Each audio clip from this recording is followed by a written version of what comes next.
Why was Apple Daily's founder just sentenced to 20 years in prison? Follow Radis News for the facts. Do it right now. At 78 years old, it's effectively a death penalty behind bars. Here's the backstory on Jimmy Lai. When he was a 12-year-old child, he worked in a glove factory. He turned that grit into Giordano, a global clothing empire, before pivoting to media with Next Digital and Apple Daily. These became the loudest pro-democracy voices in Hong Kong. And unexpectedly, this isn't Lai's first time in a cell. He's already been serving time for unauthorized assembly related to the 2019 protests regarding the Tiananmen Square situation, and a controversial 69-month fraud sentence over a lease dispute. Critics say these were placeholder charges to keep him off the streets while they built the big case. However, the core of today's sentencing is the national security law. Prosecutors accuse Lai of being a mastermind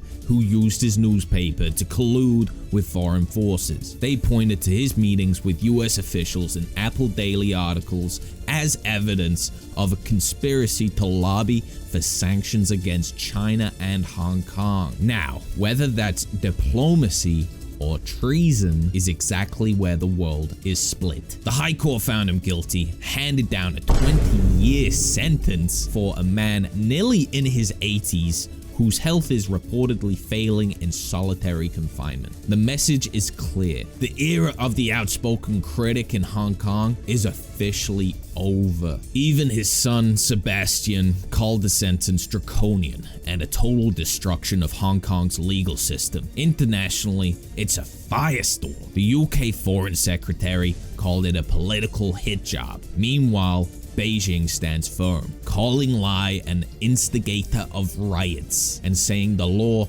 must be respected. Now this goes beyond one man. What does this mean on the wider front? Let me know in the comments. Is this justice or a message to the world? Follow Radis News. I tell you more, but I'm pretty sure my cheese-related opinions are already on a watch list somewhere. Get out of here.